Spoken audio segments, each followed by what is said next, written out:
this meeting. It's a really pleasure. I'm going to present you some information from Colombia. I don't have any conflict of interest to declare in this conference.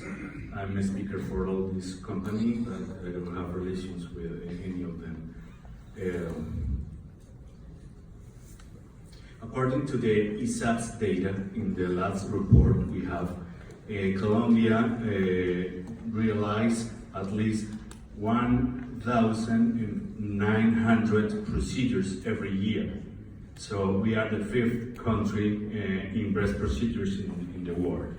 With implants, we put at least 43,400 implants every year.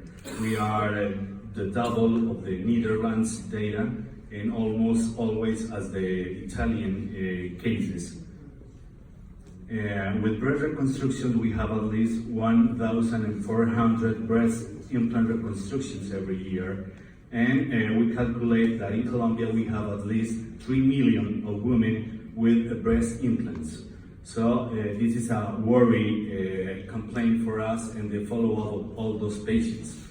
We calculate that 95% of our implants in Colombia are textured, and contrary to the other countries, we have 11 different brands of implants in Colombia. So it's an opportunity to evaluate this disease.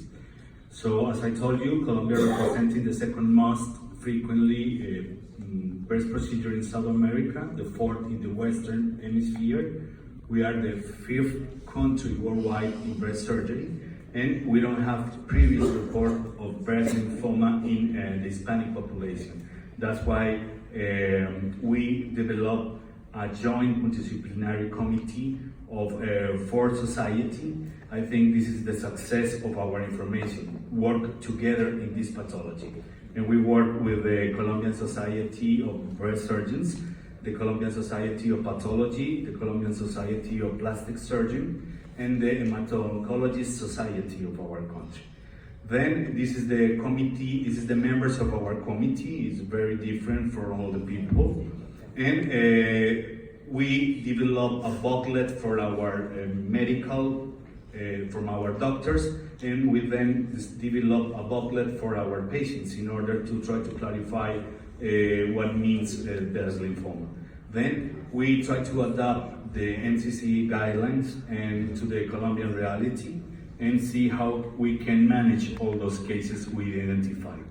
Then we present a protocol trial to my institution in Medellin that is called Clínica Las Américas in order to try to identify all the cases that we can collect in Colombia. This protocol was approved by the IRB, and then all the cases that were confirmed with the diagnostics was signed with the consent informed by the medical, for the surgeons who treat this case. This is a retrospective trial, case series with all the societies that get involved. We sent an electronic survey to almost 3,000 medical doctors in Colombia in order to try to identify the suspicious cases. Then when any of these physicians send the suspicious cases, then send all the pathology and the curriculum vitae of the patient, and then we try to confirm that the case is breast lymphoma. Then we send the informed consent of the data, and then we identify 18 cases until 2011 to 2019. The third case just was one case, but the majority, 10 of our cases, it was diagnosed in the last 2 years. This is very important. With the last 8 years, we have 18 cases. The median age of diagnosis, it was 15 years. This is the range of our age of our patients. The average time is 10.5 years of implantation. 94% of our cases were involved with implants, silicone fill implants, and just one case with saline solution implants. All the cases, it was 100% of our cases, it were with macrotexture implants. As I told you, the implantation time was 10.5 years, but unfortunately, 33.3% of our cases, it was advanced stage. This is worry for us because the prognostic is portent in these cases.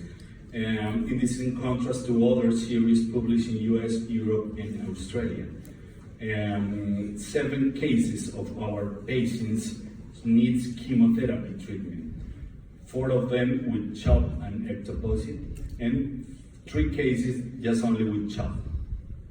In Colombia, we don't have, we have brentuximab vedotin, but we don't have approved for this indication right now. So that's why in this series we don't have any patient to this. We believe maybe if we have one case to relapse, maybe it will be candidate for brentuximab treatment. When we evaluate all the cases, in all cases, the indication was an aesthetic augmentation. We don't have cases with breast reconstruction. With manufacturers, the majority of our cases was with Allergan, with 7 cases, 3 cases with Mentor, 2 cases with Silimed polyurethane cases, and one case with Orosilicon, Nagor, Orion, PIP, and in 2 of the cases we don't unknown the brand of the implants patients. As you can see, the brands are different in many other countries are Polish. The symptoms, when we start with the symptoms, 61% of our cases was identified with seroma. The majority of the cases it was in the last 2 years. 3 cases with axillary lung node involvement, and 3 cases with peri-implant mass. Just only with 1 case with breast implants of tenderness of our patients. This is a recently case that I saw in the breast in my consult. This you can see this is the implant, and you can see the mass associated to seroma. We are planning to develop all the complete management in the last weeks. So we believe this is a new case we have in our series. When, as I told you previously, we follow all the standards of management, at least in the 2 years of the MD Anderson and Dr. Roberto Miranda protocol, in order to see, as you can see the images, the capsule and the yellow area are the breast tumor. The majority of the cases are early, 71% of our cases. In our series, one of the patients was dead, was deceased.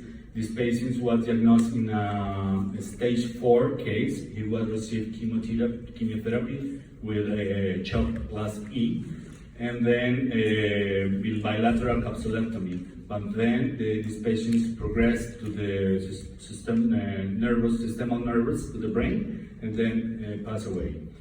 The other case, it was our first case diagnosed in 2011. This case, it was 1B stage, and 3 years later, these patients developed a bone marrow infiltration. So this patient needs bone marrow transplantation. The last follow-up in maybe two months ago, the patient is alive and without relapse. This is our Kaplan-Meier of survival estimated of our patients. We have a DFS of 92.2% at 30.8 months of follow-up. We know that it's very short, the follow-up of our series, but it's an attempt to follow up and to continue with the follow-up of these patients. In conclusions, the diagnosis of many of our patients is an advanced state. We believe this may be related to the low disease awareness by our specialists, since most of the diagnostics were incidental, especially in the first years. But in the last years, since 2017, the cases are more early. We believe this is because we are teaching to all of our colleagues, and the diagnosis is more early and the prognosis is better. What is the challenge we have now with the diagnostics?